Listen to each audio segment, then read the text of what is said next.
Here we go. Now what we want to do is move on to bore sighting. First thing we'll do is find the mechanical zero of the scope. Now the scopes from the factory are already mechanically zeroed, but you want to check them anyway. And to do this we use a mirror. If you don't have a mirror, you can do this to the scope before you mount it up, but the concept is still the same. Press the mirror against the objective of the scope, and we're going to look down through the scope, and we'll see two images of the reticle. We'll see the reticle, and then we'll see a reflection of the reticle off of the mirror. We simply want to make sure that those two reticles are in alignment with each other.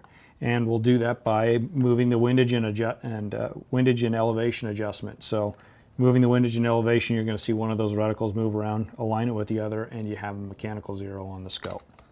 Once we do that, we're going to bore sight. There's many different ways of bore sighting. Today we're going to use a loop-holed 0-point magnetic illuminated bore sighter.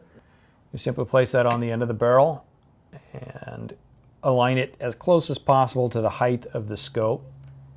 And it's not critical that it be exact. Try to get it in the middle of the barrel. Again, I just use my fingertips to get it as close as possible. And then I'm going to look down through the scope, and I can see the grid of the bore sighter as I look through the scope, and I'm seeing it's a little bit crooked, so I'll just tweak it a little bit. None of these alignments are critical. You get it as close as possible, it's going to be fine.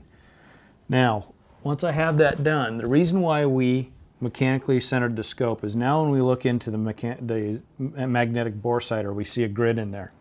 I can see because this rifle is pretty well zeroed that it's in the middle of that grid. It's pretty close to the center.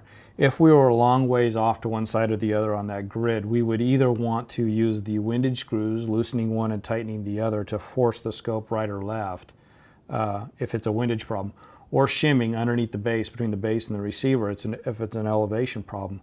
We want to use one of those methods to get rid of any gross windage or elevation issues that we have. So we do that. Once we do that, we get as close to the center of the bore sighter as possible. We use the windage and elevation adjustments to make the final fine adjustments to the center of the grid on the bore sighter. So if we're looking through the scope while we make these adjustments, you're going to see that the reticle is going to move opposite of the rotation of the dial. If I turn this dial up, the reticle is going to move down. That's perfectly normal.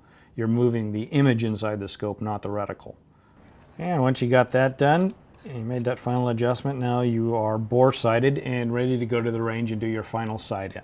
Now, one final thought I might leave you with when you go out to the range is what we call the one-shot sight-in method. This consists of going to the range and sandbagging the rifle at 100 yards and taking one shot at the target, at the bullseye.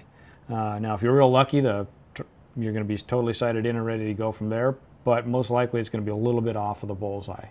If that's the case, then what you'll want to do is sandbag the rifle back in, point it in at 100 yards back at the bullseye, and not moving the rifle but moving the adjustments in the scope, you'll want to move the reticle to the bullet impact. So in other words, use your windage and elevation to move where the rifle scope is pointed at the bullseye and move the rifle scope's aiming point to the bullet impact. This is going to bring an alignment to where the barrel's pointed and where the reticle's pointed in the scope. Once you got those two lined up together, your rifle's sighted in and ready to go. So, hope you have fun with that. Good luck, and thanks for watching.